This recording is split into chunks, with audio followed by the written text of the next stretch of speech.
आप सुन रहे हैं द क्विंट और मैं हूं अलिफ। मैं कहानियां सुनाता हूं, कुछ किस्से, कुछ कहानियां जो यादों से बुनी हैं, कुछ सपनों की कहानियां और कुछ अपनों की कहानियां। आज की कहानी का नाम है 24 खत।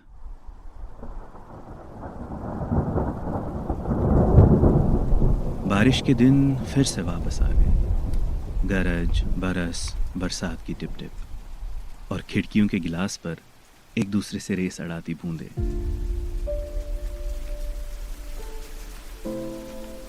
कई जमानों से न बारिश का मिजाज बदला और ना ही मैं। बेटा, मैं ये खत आपको इसी तरह हर साल लिखता हूँ, इसी उम्मीद से कि कहीं से आप ये आके पढ़ लो। पूरे 24 साल हो गए ना। काफी बड़े हो गए होंगे आप। काश ये उम्र रसीदा अब्बू आपको एक बार देख पाता। आपको शायद खबर नहीं होगी, पर आपके लिए आपके अब्बू ने काफी कहानियां बुनी हैं, पर कभी मौका नहीं मिला कि रात सोते वक्त आपको सुना सकूं। बेटा जी, मेरी एक तमन्ना है कि आपको पेपर बोट बनाना सिखाऊं, जैसे मैंने अपने अब्बू से सीखी थी। मैंने तो वो स्पॉट भी ढूंढ लिया है जहां से उसे हम पानी में उतारेंगे, और मुझे तो पक्का यकीन है कि आपको भी मेरी तरह तारे गिनने का शौक है।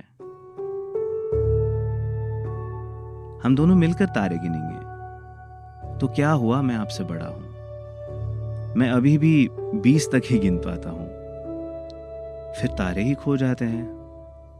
आप रहोगे तो 20 के बाद वाले आप गिनते रहना। और हाँ, पानी पूरी तो आपको भी पसंद होगी ना, एक सूखा एक पानी के साथ, राइट? तो चलो एक काम और विश लिस्ट में जोड़ते हैं। शाम को ना हर रोज छुप छुपाए पास वाले शर्मा जी के चाट भंडार से खा लिया करेंगे, पर प्रॉमिस करो कि आप मम्मा को नहीं बताएंगे। लिखने को तो बहुत कुछ है, पर लिखने बैठूं तो अल्फाज कम पड़ जाएंगे। बहुत मिस करते हैं हम आपको।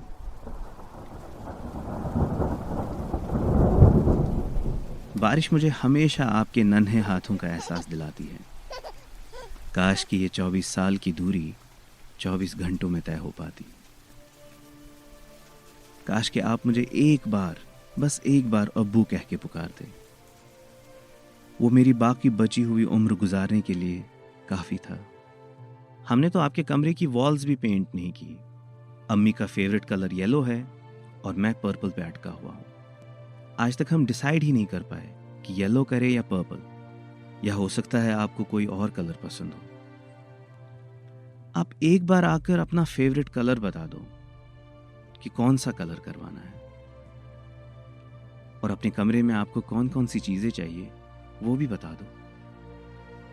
सच बताऊं तो ये सब बहाने हैं बेटा, जो मैं और आपकी अम्मी बनाते रहते हैं ताकि आपको लेकर थोड़ा सा लड़ लें, ताकि आखिर पर आपसे हम दोनों ये पूछ सके कि बताओ हम दोनों में से आपका फेवरेट कौन है। बेटा जी, आप ये ना समझना कि आपका अब्बू कमजोर है, पर जज्बात के हाथों कभी कभार एक आध आंसू बह के निकल जाते हैं। मैंने सोच लिया था कि आपको कभी किसी काम के करने से नहीं रोकूंगा। आजकल की रस्में हैं ना कि कई सारे ख्वाब अपनों के हाथों टूट जाते हैं। मैंने सोच लिया था कि जिंदगी भर एक दोस्त की तरह कदम कदम पर आपके साथ रहूंगा। आपके ख्वाबों की ताबीर आपको खुद करने दूंगा, पर किस्मत को शायद कुछ और ही मंजूर था। आपकी अम्मी अव्वल दर्जे की ड्रामेबाज है। मेरे सामने ठीक होने का ड्रामा करती हैं। उसको लगता है कि उसकी एक्टिंग पकड़ी नहीं जाएगी, पर शायद उसे खबर नहीं कि मैंने उसे कई दफ़ा आपके कमरे में जाकर रोते हुए देखा है। कई दफ़ा डिनर टेबल से पानी के बहाने किचन में आंसू बहाते हुए देखा है। वैसे तो वो बहुत मजबूत है, अपने साथ मुझे भी बच्चे की तरह संभाल के रखा है। अब आप इस बार आओगे तो अपना कमरा खिलौनों से भरा हुआ पाओगे। आखिर आपको भी तो पता चले कि 24 साल के कितने खिलौने जमा हुए हैं। आपकी अम्मी तो आपके कमरे में मुझे घुसने भी नहीं देती।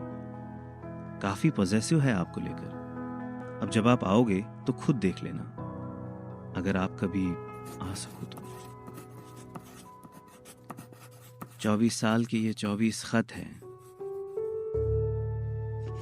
और हर साल की तरह ये वाला खत भी मैं लिफाफे में तो डाल रहा हूं, पर शायद ये खत कभी पोस्ट नहीं कर पाऊं। बेटा जी, ये 24 के 24 खत मैं आपको पोस्ट ही कर देता, पर हमेशा की तरह वही सवाल सामने खड़ा हो जाता है कि एड्रेस क्या लिखूं। काश कि जन्नत का भी कोई पोस्ट ऑफिस होता। बस ये था आज का किस्सा। अब कहानी इमेजिनेटिव है या रियल, वो आप तय करेंगे। मैं तो बस कहानियां सुनाता हूं। तो कैसा लगा आपको ये किस्सा? मुझे लिख के भेजे कमेंट्स में। मैं हर बार आपके कमेंट्स का इंतज़ार करता हूं, और आपको ये किस्सा पसंद आए तो आप उसे ज़रूर शेयर कीजिएगा। मिलता हूं मैं आपसे अगली बार एक नई कहानी, एक नए किस्से के साथ। मेरा इंतज़ार कीजिएगा।